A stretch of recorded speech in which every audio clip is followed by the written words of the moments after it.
I'm Sarah Jane Mee. I am the anchor of Sky News Sunrise.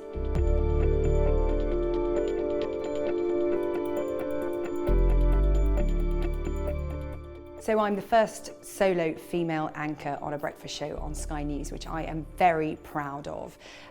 It's a big statement by Sky to give a breakfast show solely to a woman, and they've been very supportive, and we have men and women on Sunrise as well, but to have somebody leading the way is a very big decision by Sky, and one that sort of sends out a really big signal about equality, so I'm really proud to be helping with that.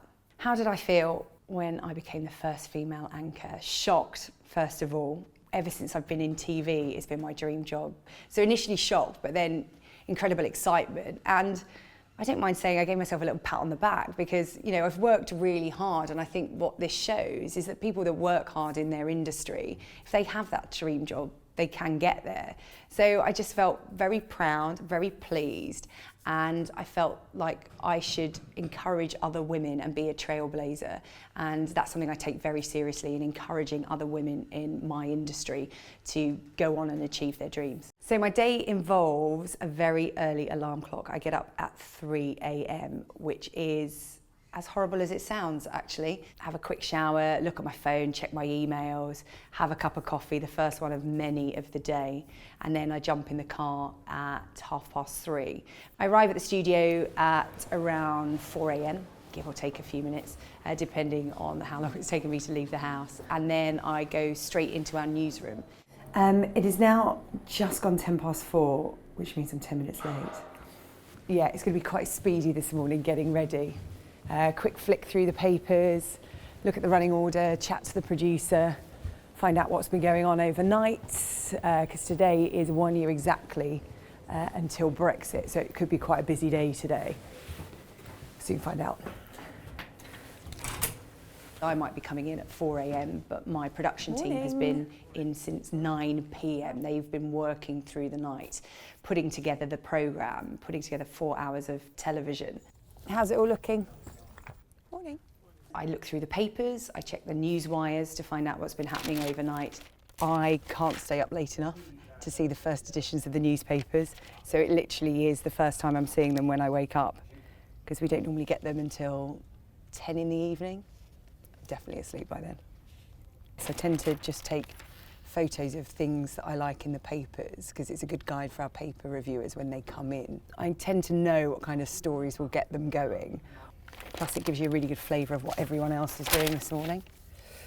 I look at scripts, I look at the running order, and then I have a meeting with my producers and we discuss the running order, talk about what we think should be the lead story, because there's not always an obvious lead story every day, so we debate the merits of the stories we have. I'm just having a look through at what they've done so far before I throw it all up in the air. We talk through the rest of the running order, we talk about what guests we're having. Sunrise is such a varied show. We cover very weighty topics like Brexit, but then at the other end of the scale, we could have a Hollywood director coming in or a film star to talk about something fun and entertaining. So it's important that we talk through all of those guests and decide what we want to get out of them. We always want to get something different, something that perhaps you wouldn't see if they were being interviewed anywhere else. And it's very much a collaborative process. I work with the rest of the team and we bounce ideas around. Perils of early starts, forget your pass. Yeah. Is that what happened? Yeah. And then after that meeting, I will head down to hair and makeup. They would love to spend longer with me, but they get about half an hour because every minute counts from the time I get up at 3 to the time I go on air at 6. It's just gone 5 o'clock and I'm going to head down to makeup, sort this out. How do you keep your energy levels up at this time in the morning? I will be having a second coffee very soon. It's okay, once you get going, it's just the start, it's the alarm clock. But now I've had a chat with the producers, I've got lots of ideas running around in my head, and I've got lots of things to think about. Lots going on. Hi ladies! When I'm having my makeup done, I'm reading through my notes, I'm making notes, I'm reading the paper, I'm checking my phone.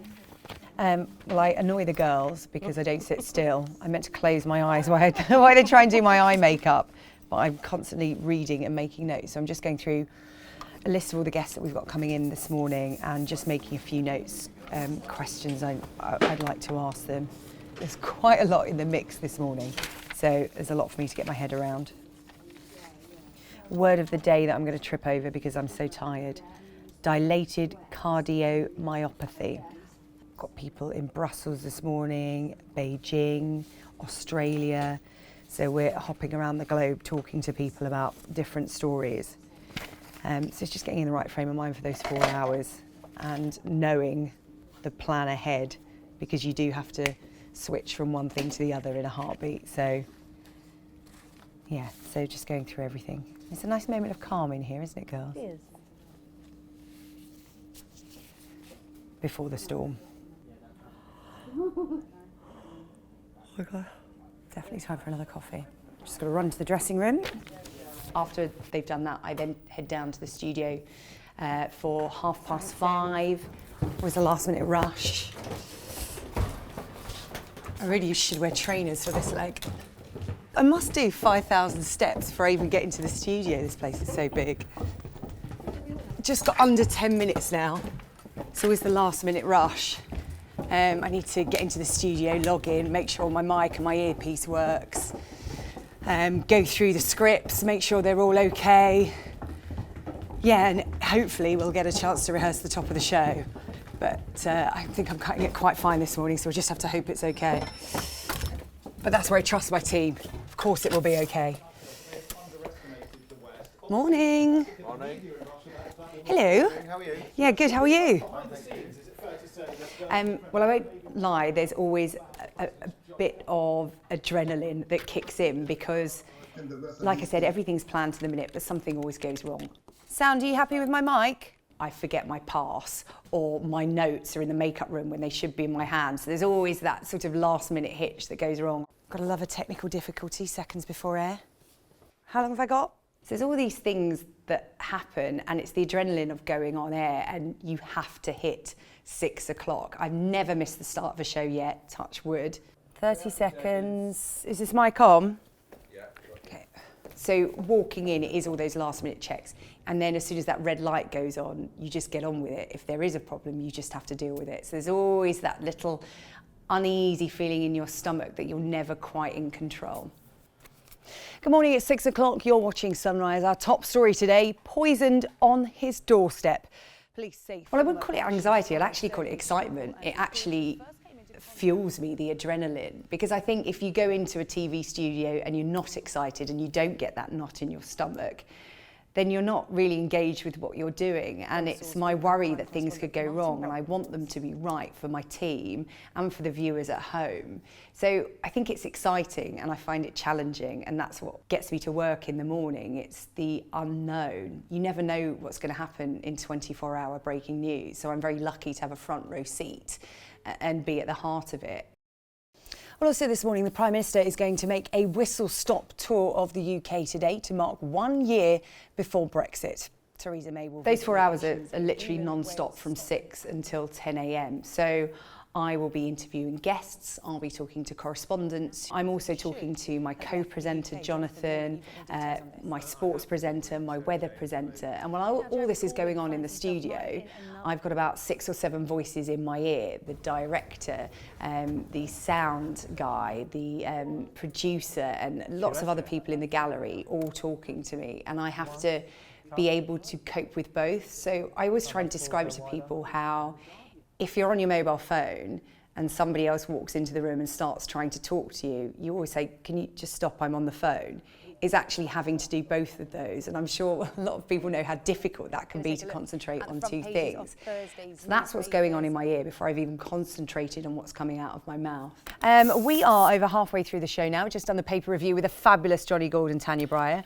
Got to say, my favourite duo. Oh, is that right? Oh, we've got it on camera now. And there are things going on in the studio, guests coming in and out, and often I don't get a chance because we're so busy if there's breaking news to actually talk to the guests before I talk to them on air. I always like to put them at ease because I'm comfortable in a TV studio, but you always have to remember that for some of these guests, it's their first time and it's really daunting. Sorry, it's always the way breaking news always interrupts best laid plans. So thank you, I'm glad we managed to squeeze you in. So yeah, all that is going on constantly for 4 hours, and we do have ad breaks, but in that time, we're looking ahead and we're talking about the next thing. So it's just constant, there's no downtime. Well, this is the busy end of the desk. So I've got my running order open, which is telling me what's coming next. And next to it, I've got the news wire, so I can see when news breaks. So that's all open all the time. And then I've got lots of internet browsers open as well. I've got screens as well with our output and other news feeds as well, so I can see all of that. So it's very busy here. Fortunately, it looks nice and clean on camera. But as you can see, I've got lots of notes, scribbles, newspapers. But somehow it all comes out in an order on air. So it's just keeping an eye on everything while talking to camera, while talking to guests, and listening to all these people in my ear. So as I'm talking to you, I've got about 6 people shouting in a nice way. I really enjoy talking to people, and I love hearing their stories, and I love having a good debate. The great thing about my job is that I can put many different hats on.